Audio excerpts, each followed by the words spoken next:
UPSC की तैयारी करने वाले जो युवा हैं, मैं उनके लिए एक बात बताता हूँ, ठीक है।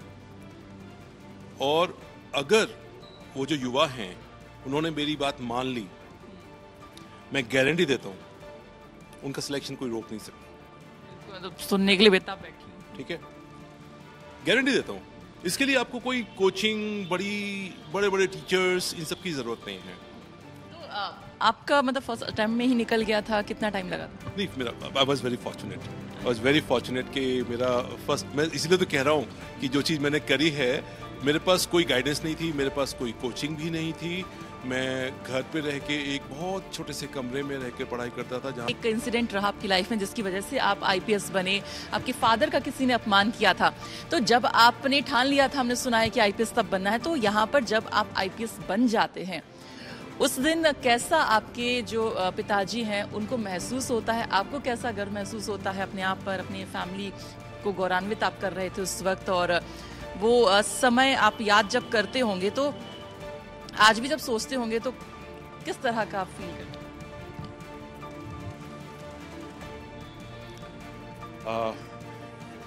खूबसूरत पल आपकी life? The most beautiful thing. I mean, you get my answer. That was the most beautiful thing in my life. तो मैं बयान नहीं कर सकती। Absolutely. फादर की आंखों में कोई वो चमक देख?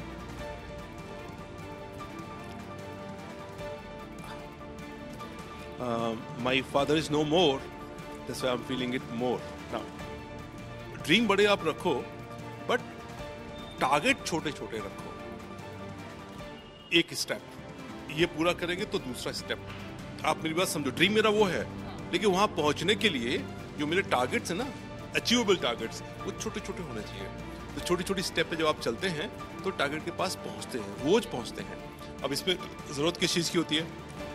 नंबर 1 फोकस था। पहला ड्रीम ये था कि मेरे बच्चे की हाई स्कूल में फर्स्ट डिवीजन आ जाए, बिकॉज तब तक मेरे गांव में किसी की फर्स्ट डिवीजन आई नहीं थी। नमस्कार, आप देख रहे हैं यूपी तक और मैं हूं आपके साथ सरिता तिवारी। यूपी के सिंघम के नाम से मशहूर जो आईपीएस है उनसे आज हम बातचीत करेंगे, जानेंगे कि किस तरह से उनके जो पूरा टेन्योर रहा है, जो सर्विस रही है, किस तरह की कठिनाइयों का उन्होंने सामना किया है, किस तरह से केसेस को हैंडल किया है और किस तरह से एक छोटे से गांव से निकलकर वो आईपीएस ऑफिसर बनते हैं। उनके पूरे जीवन के सफर पर उनसे इत्मीनान से आज हम बात करेंगे। बहुत स्वागत है आपका sir. Thank you Sarita. Thank you sir. Navneet ji, आप की जो सक्सेस स्टोरी है वो तो आई थिंक दर्शक सभी जानते ही हैं और हमने भी काफी सुना है, और क्योंकि आज आप सामने भी हैं तो ये जानने का मौका भी मिलेगा कि किस तरीके से आप एक छोटे से गांव से उठकर आते हैं और चैलेंजेस को एक्सेप्ट करते हुए आगे बढ़ते हैं। कहीं ना कहीं आपकी स्टोरी बहुत सारे ऐसे जो युवा होंगे जो आईपीएस बनना चाहते हैं, जो गांव से निकल के आईपीएस बनना चाहते हैं, उनको काफी आपकी स्टोरी इंस्पायर करती है। तो जो कुछ लोग ऐसे हैं जो सर का कभी कोई इंटरव्यू ना देखे हों या फिर आपकी स्टोरी नहीं जानते हैं, तो मैं चाहती हूं कि ये इंटरव्यू खासकर उनके लिए हो, और बहुत सारे युवा हैं जो कि आईपीएस की तैयारी करते हैं। तो सबसे पहले ये बताइए, जब आप हमने सुना है क्योंकि आप छोटे से गांव से निकल कर आते हैं, किस तरह के मन में ख्याल रहते हैं, किस तरह का एक सपना रहता है कि क्या करना है? क्या मतलब बचपन से ही आईपीएस ही बनना था क्या? नहीं, ऐसा बिल्कुल नहीं है कि बचपन से ही आपको बड़े बाकी का मुझे नहीं पता, बट मैंने बचपन में कभी नहीं सोचा कि आईपीएस बनना। आईपीएस का नाम ही नहीं जानते थे। नाम भी नहीं जानते। आई मीन आप ऐसे सोचो ना कि आप जहाँ जिस परिवेश में रहते हैं, आसपास की जो चीज़ें देखते हैं, तब टेलीविज़न तो था नहीं, तो ना सामने कोई देखने को चीज़ थी, तो जिस चीज़ को आप आसपास देखते हैं छोटा मोटा अपने गांव में, अपने छोटे से कस्बे में, वही आपके ड्रीम्स होते हैं। उससे ज्यादा आप सोच ही नहीं सकते। द बिगेस्ट प्रॉब्लम जो मैंने महसूस करी उस वक्त की, जो अब मैं सोच पाता हूं, कि they are the people who don't have any dreams. उनका ड्रीम क्या है? उनका ड्रीम ये है कि बड़े हों तो एक नौकरी लग जाए, ठीक है, या पिताजी 8-10 बीघे जमीन हमें दे दें तो हम एक ट्रैक्टर खरीद लें, बस खत्म। इतना ही ड्रीम होता है। इससे आप क्या देखते थे? एक मतलब एक छोटे से आप बालक, मतलब आपके सामने क्या था कि मतलब क्या करना है क्या नहीं करना, मतलब उस स्टेट ऑफ माइंड की बात कर रही हूँ। मैं बिल्कुल बता रहा हूँ कि बचपन में जैसे मेरे फादर का मेरे ऊपर बहुत इन्फ्लुएंस था शुरू से।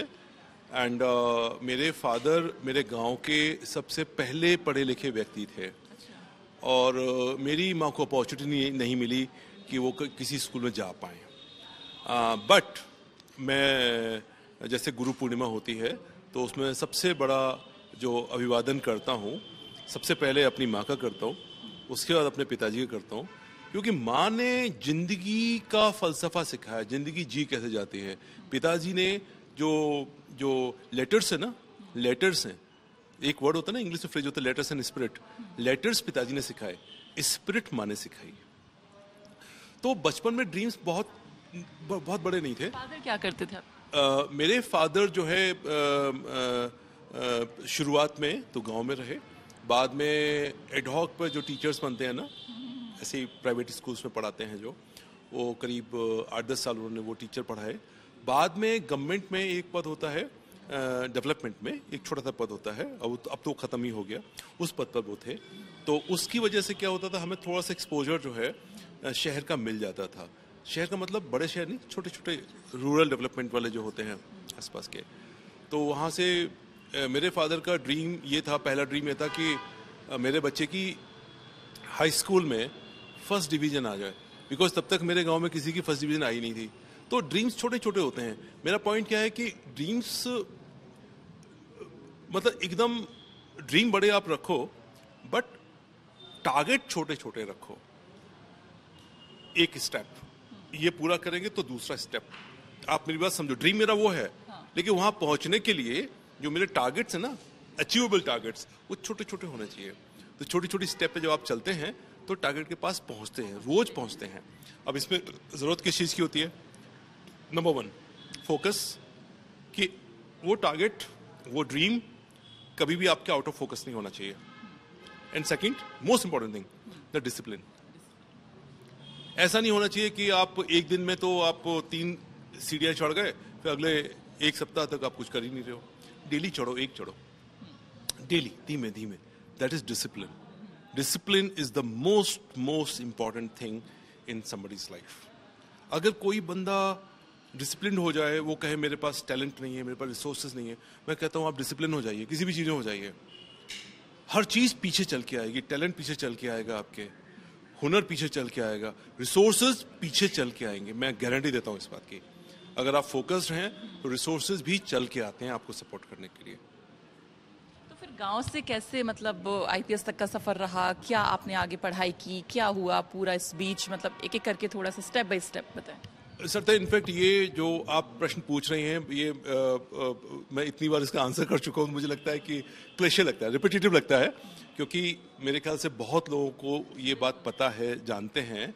उसी बात को अगर मैं रिपीट करूँ, शॉर्ट में अगर रिपीट करूँ, डिफिकल्टीज मतलब, क्योंकि जैसा हम बात कर रहे हैं कि आसान नहीं होता, और जैसा गांव में जिस तरह का माहौल दिखता है बच्चा, बिल्कुल उसके ड्रीम उतने ही सीमित होते हैं। तो आपके अंदर मतलब आईपीएस बनना है, ये ड्रीम कैसे पनप गया? क्योंकि आपका माहौल नहीं आईपीएस का ड्रीम कभी नहीं था। अच्छा। ड्रीम सिर्फ ये था कि जैसे बचपन में एक हमारे एक टीचर थे, उनको मैंने एक लूना पे आते हुए देखा। तो लूना देखकर मैं इतना, जैसे कहते हैं, इतना थ्रिल्ड हो गया, इतना एक्साइटेड हो गया कि ये अपने आप, दिस इज वन साइकिल जो अपने आप चल रही है। तो वही ड्रीम बन गया कि एक लूना लेनी है। हाँ, ऐसे करके छोटे छोटे, ऐसे ही होता है जिंदगी में। तो ड्रीम बड़े बड़े नहीं थे, बहुत छोटे छोटे ड्रीम थे कि बस एक नौकरी लग जाए, जूनियर इंजीनियर बन जाए, इस टाइप से। मतलब कोई, क्योंकि इससे बड़ा मैंने किसी को देखा नहीं था। बस एक अच्छी नौकरी लग जाए, एक नौकरी लग जाए, बस अच्छी बुरी क्या होती है, एक नौकरी लग जाए, एक घर होगा, बस यही सब, दैट्स इट। लेकिन होता है क्या है कि कई बार आपके सामने प्रॉब्लम्स आती हैं और बहुत सारे ऑब्स्ट्रक्शंस आते हैं, और फिर आपको एक गुरु मिल जाता है जो उन्हीं ऑब्स्ट्रक्शंस को अपॉर्चुनिटी में बदल देता है। ऐसा मेरे साथ बहुत हुआ, और मुझे लगता है कि ये सबके साथ होता है।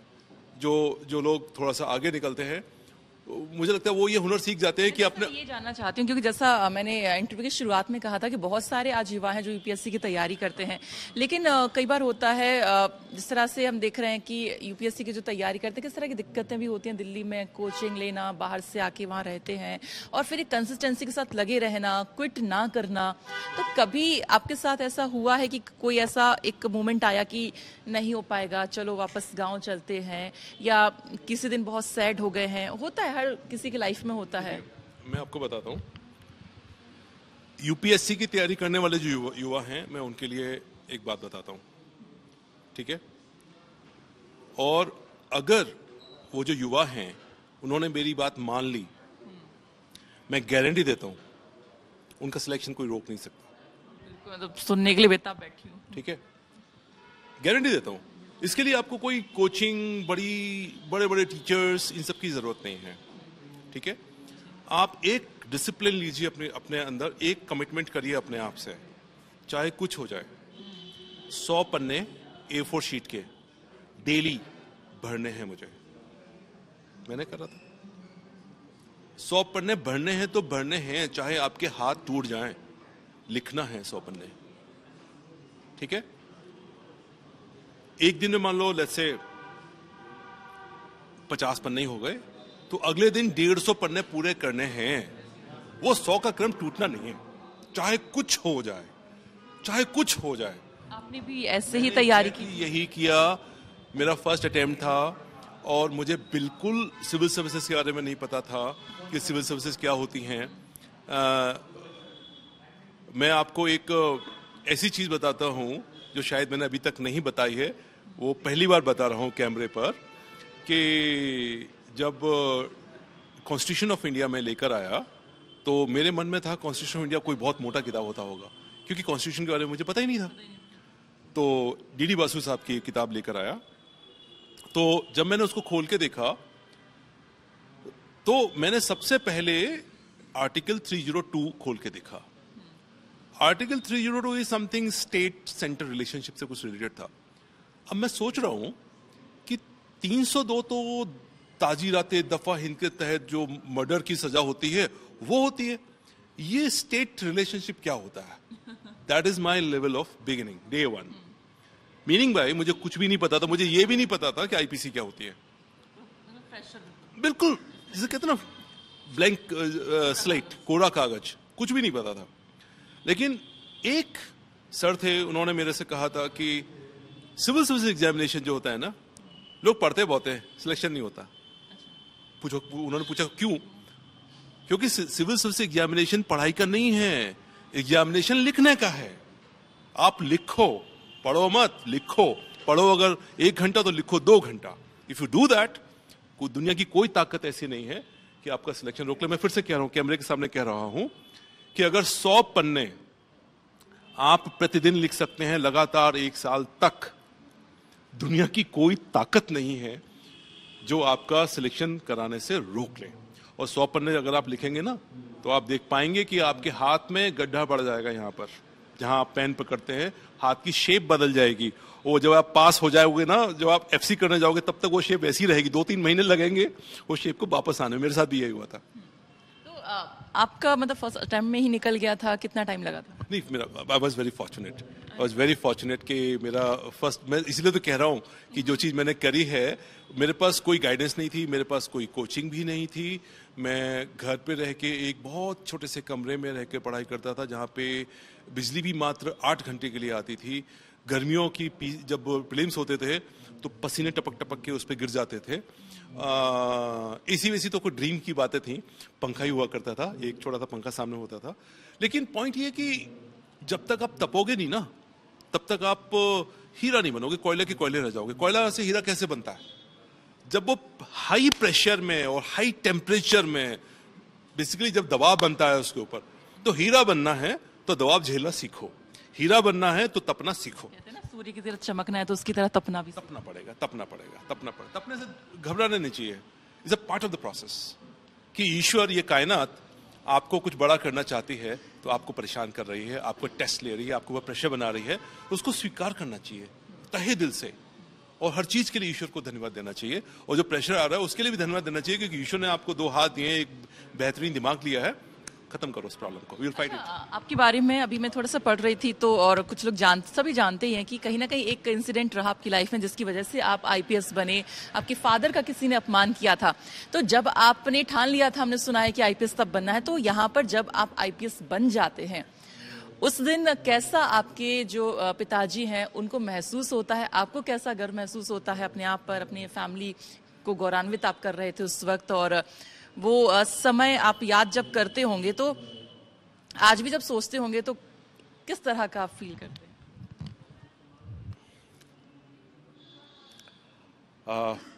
सबसे खूबसूरत पल आपकी लाइफ का होगा?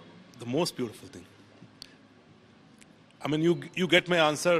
That was the most beautiful thing in my life. तो मैं बयान नहीं कर सकते। Absolutely.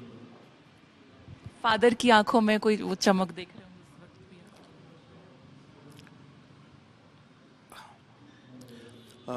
My father is no more. That's why I'm feeling it more now. आगे अब थोड़ा सा बढ़ते हैं। पहली पोस्टिंग आपकी और कहाँ होती है, और सबसे पहले अगर मैं कहूँ कि आपने जो गोली चलाई कब चलाई, मतलब एक्सपीरियंस कैसा रहा पहली उसका? देखिए, ट्रेनिंग जो होती है पुलिस एकेडमी की, बहुत ही शानदार ट्रेनिंग होती है, और आई विश कि उस लेवल की ट्रेनिंग इस देश में हर युवा को मिले।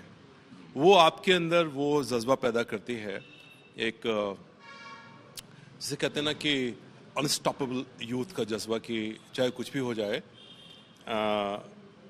कितनी भी विषम परिस्थितियां आपके सामने आ जाएं, कुछ भी हो जाए, मतलब वो जुनून पैदा हो जाता है कि पहाड़ के सामने खड़े होते हैं तो हम लोग कहते हैं पहाड़ साहब आपको झुकना पड़ेगा, आप झुक जाओ वरना हम आपके ऊपर से निकल जाएंगे। तो वो जज्बा आ जाता है उस ट्रेनिंग से। तो मैं बहुत, जिसे कहते हैं, मैं बहुत लकी मानता हूँ कि मैं हैदराबाद में नेशनल पुलिस एकेडमी में मैंने ट्रेनिंग करी, और हमारे जो हमारे ट्रेनर्स थे, जो गुरु थे, उनके मैं आज भी टच में हूँ। कल भी इनफैक्ट जो हमारे one of the most important trainer जिसे हम कह सकते हैं, Raturi sir, he was our trainer. उनको बड़े इज्जत से, प्यार से हम आज भी मिलते हैं, सम्मान करते हैं। तो वो चीज़ें बहुत अच्छी थी, और वहाँ की ट्रेनिंग आपको इतना मजबूत कर देती है मेंटली, फिजिकली और हर तरीके से डिसीजन लेने में। क्योंकि होता क्या है कि रियल लाइफ में डिसीजन लेने के लिए हमारे पास समय नहीं होता है कि हम कॉफ़ी पियेंगे, आराम से ब्रेन स्टॉर्मिंग करेंगे, तब हम सोचेंगे। वहाँ पे तो स्पर ऑफ द मोमेंट होता है, फ्रैक्शन ऑफ सेकंड में आपको एक डिसीजन लेना है, फ्रैक्शन ऑफ सेकंड के अंदर डिसीजन लेना है, और वो डिसीजन गलत भी हो सकता है, तो आपको ओन करना पड़ेगा। फिर गलत हो गया तो हो गया, सही हो गया तो सही हो गया, बट यू कांट से कि I will take 10 minutes to take a decision. 10 minute के अंदर 25 लोग मर जाएंगे, तो आपको डिसीजन तो एक ही सेकंड के अंदर लेना है, वो भी फ्रैक्शन ऑफ सेकंड के अंदर लेना है। This is challenge. तो ये चीजें हम लोगों को धीमे धीमे करके हम लोगों को इतने प्रेशर में रखा जाता है कि मेंटली इतना रिगर होता है, मेंटल एंड फिजिकल रिगर, कि वो चीज़ हम सीखते हैं कि इस प्रेशर में भी हमें अपना मेंटल कूल नहीं खोना है। जैसे फॉर एग्जांपल हम लोगों को एक हाफ मैराथन दौड़ाने के बाद फटाफट एक क्लासरूम में बिठा दिया जाता था और कहा जाता है अभी इस एक सिनेरियो है, इतना थका हुआ है, ये पढ़ो and take a decision now. अब बॉडी में क्रैम्प्स पड़ रहे हैं, ये हो रहा है, वो हो रहा है, द थिंग इज कि उतने प्रेशर में आपको एक डिसीजन लेना है। उतने प्रेशर में नॉर्मली तो आप एक बेहतर डिसीजन ले सकते हैं, लेकिन जब आपकी बॉडी थकी हुई है, you are feeling hungry and there is a critical mental pressure, training में पूरा आपको ट्रेन कर देते हैं। तो पहली बार शॉर्ट में थोड़ा सा करेंगे खत्म भी, क्यों किस तरह से पहली बार आपने जो फायरिंग की तो वो कैसा महसूस हुआ? क्योंकि पहली बार आपने जो बंदूक चलाई होगी, क्योंकि होता नहीं अब नया नया, तो ये बात बिल्कुल सही है।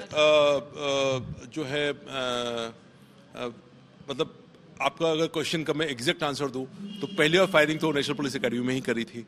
उन्होंने वही सिखाते हैं ना, they train us for everything practically. मतलब जब आपको वाकई में पहली बार जब इस तरीके की सिचुएशन आई थी तो मैं आपको बड़ी ईमानदारी से बताना चाहता हूँ, मेरे हाथ कांप रहे थे और मेरे से नहीं चली। और फाइनली फिर मेरा एक जो गनर था वो आया, उसने मेरे को जोर से धप्पा मारा पीठ से, बोला साहब गोली चलाओ वरना मर जाओगे। उसने आगे बड़ी जोर से पीठ में मारा कि साहब गोली चलाओ वरना मर जाओगे, फायर आ रहा है। तब गोली चलाई तो उसके बाद उसने मेरा मजाक भी उड़ाया कि साहब की बोनी हो गई, मतलब बोनी हो गई कि गोली चला दी। ऐसे आपकी बोनी हुई थी कि कोई ऐसी घटना जब आप कुर्सी पे बैठे और आपको लगे कि अब मैं क्या करूं, अब आपको पीड़िता को, जो भी या पीड़ित है, उसको न्याय भी दिलाना है, उसके लिए अपना फर्ज निभाना है, लेकिन दूसरी तरफ आपके पे प्रेशर आ रहा है। इस सिचुएशन में आपने फिर क्या उस व्यक्ति को न्याय दिला पाए? कोई खुशी ऐसी मिली हो जो कर पाए हो आप? हाँ, एक घटना मैं आपको बताना चाहूँगा जहाँ पे हमारे लोगों ने बहुत बड़ी गलती नहीं, बेईमानी की, क्राइम किया। हमारे पुलिस ऑफिसर्स ने, जो मेरे अंडर में काम करते थे, वो, अब मेरे सामने चैलेंज ये था कि उसको अंडू कैसे किया जाए। तो इतना समय नहीं है, अदरवाइज मैं पूरी घटना आपको बताता।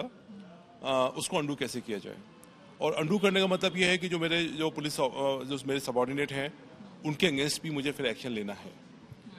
तो एक मन में आता है कि अब आपको वे करना है कि इसके साथ, एक इनोसेंट के साथ इतनी बड़ी इनजस्टिस हुई है। तो जब मैंने इसको वे किया तो मैंने अपने आप को सोचा कि आज ये बेचारा, ही वॉज ए, जिसे कहते हैं ना, डिफरेंटली एबल्ड पर्सन, एंड चल भी नहीं पाता था, और उसको जो है एक ग्रेव ऑफेंस में जो है हमारे इंस्पेक्टर साहब ने उसको जो है इम्प्लीकेट कर दिया। There were some reasons for that. तो मन को मैंने बैठ के सोचा, और फिर सोचा कि ये बहुत गलत है। एक इनोसेंट, वही बेसिक चीज़, एक इनोसेंट अगर जेल चला गया तो सारी सर्विस बेकार है। तो मैंने डिसीजन लिया, and finally the tough decision was कि जो मेरे इंस्पेक्टर थे, जो मेरा पुलिस थाना था जिसमें इस घटना में इन्वॉल्व था, उनके खिलाफ मैंने FIR लिखी, उनको जेल भेजा, और फिर मैं जेल में गया। जेल में जाकर, मंगल का दिन था, मुझे आज भी याद है, वो एक कोई जलसा था, चल रहा था। तो वहाँ पे कैमरा अलाउड नहीं होता जेल के अंदर, तो फोन बाहर ही था, लेकिन मैं उसके मंच पे गया, और मंच पे जाके मैंने सारे करीब 1500-1700 क्रिमिनल्स थे वहाँ पे, मंच से जाके मैंने ये घटना उनको बताई, और मंच पे खड़े होकर मैंने हाथ जोड़ के माफी मांगी कि ये गलती हुई है, और मेरे अंडर किसी से भी गलती हुई है तो मेरी गलती है। और उसके बाद हमारे यहाँ एक CRPC में एक सुविधा होती है कि जिनको गलत तरीके से इम्प्लीकेट कर दिया जाता है, तो उनको हम लोग 173(8) में फिर हम वापस उनको honourably, case is over on them. तो उस व्यक्ति जिसको गलत तरीके से इम्प्लीकेट किया गया था, उसको हमने बाकायदा ऑनररी वापस लिया, उसके घर भेजा, और जिन्होंने किया था उनको मैंने जेल भेजा। कहीं ना कहीं सुकून देता होगा जब आप देखो ना कि आज इतने दिनों के बाद मैं उस घटना को याद कर रहा हूँ, मुझे मन में सुकून है, मेरी आईज में इस बात की चमक है कि हाँ, मैंने एक इनोसेंट, अगर उसको न्याय नहीं मिलता, ये बात मेरी समझ में नहीं आती, अगर उसकी माँ भटकती मेरे पास तक नहीं आती तो मुझे पता ही नहीं चलता, और बेचारा वो जेल में सड़ गया होता। एकदम इनोसेंट इंसान था। तो उसका जब मैंने जेलर साहब से रिक्वेस्ट किया कि ये व्यक्ति मेरे जीवन की एक यादगार है, मुझे इसका एक फोटो जरूर चाहिए। तो उन्होंने फिर कहा कि सर अंदर तो अलाउड नहीं है, लेकिन मेरे ऑफिस में अलाउड है। तो मैंने उनके ऑफिस में उसको बुलाया, मैं कुछ गिफ्ट भी ले गया था, अपने गिल्ट था ना कि गलती हमसे हुई है, तो मैंने उसको गिफ्ट दिया, and I click one picture. तो कभी मौका मिलेगा तो वो पिक्चर मैं आपके साथ शेयर करूंगा। पक्का किस दिन आप जरूर हमारे दफ्तर आइए तो इत्मीनान से और भी बातें करेंगे, और भी जो आपके पूरे टेन्योर में बहुत सारे ऐसे केसेस रहे होंगे जिसको आप रिमाइंड करेंगे तो आपको और खुशी मिलेगी, जो आपने कईयों को न्याय दिलाने में मदद, योगदान जो आपका रहा, और जहाँ पे बहुत ज्यादा ब्रेवरी दिखाने की बात आई तो आप जो है एक कहते हैं ना सिंघम की तरह आप आगे आते हैं और काम करते हैं। आप लोग मीडिया वाले सिंघम बना देते हैं, कोई काम ऐसे हैं, आप बहादुरी करते हैं। कोई बहादुरी नहीं करता। मैं सच बता रहा हूँ, police department this is the only one department, मैं आपको बता रहा हूँ, जहां पे आप सिर्फ सही काम करिए, सिर्फ मतलब कुछ भी आउटस्टैंडिंग मत करिए, सही को सही कहना की अगर आपके अंदर हिम्मत है ना, ये जनता ना आपको बिल्कुल सर माथे पे बिठा लेती है। तो ये जनता और मीडिया आपको सिंघम बना देती है, आप सही से काम करते रहिए, हिम्मत रखिए, सिर्फ सही कह दीजिए, सही को सही कह दीजिए, सही को सही कर दीजिए। जनता इतना प्यार देती है ना कि आप समेट नहीं पाएंगे, इतना प्यार मिलता है फिर आपको। चलिए फिलहाल इस बातचीत के लिए आपका बहुत बहुत धन्यवाद, यूपी तक से करने के लिए। दोबारा फिर बैठेंगे किसी दिन, लंबी बात करेंगे। Thank you so much sir. तो आप हमारे साथ यूपी के एडीजी नवनीत सिकेरा जी, जिनसे हमने बातचीत की है उनके जीवन के सफर के बारे में, जैसा हमने कहा था हमने जाना, और कई सारे जो उनके टेन्योर के दौरान जो घटनाएं रही उनके बारे में इन्होंने जिक्र यहाँ पर किया है। आपको पूरी बातचीत कैसी लगी कमेंट करके जरूर बताएं। नमस्कार।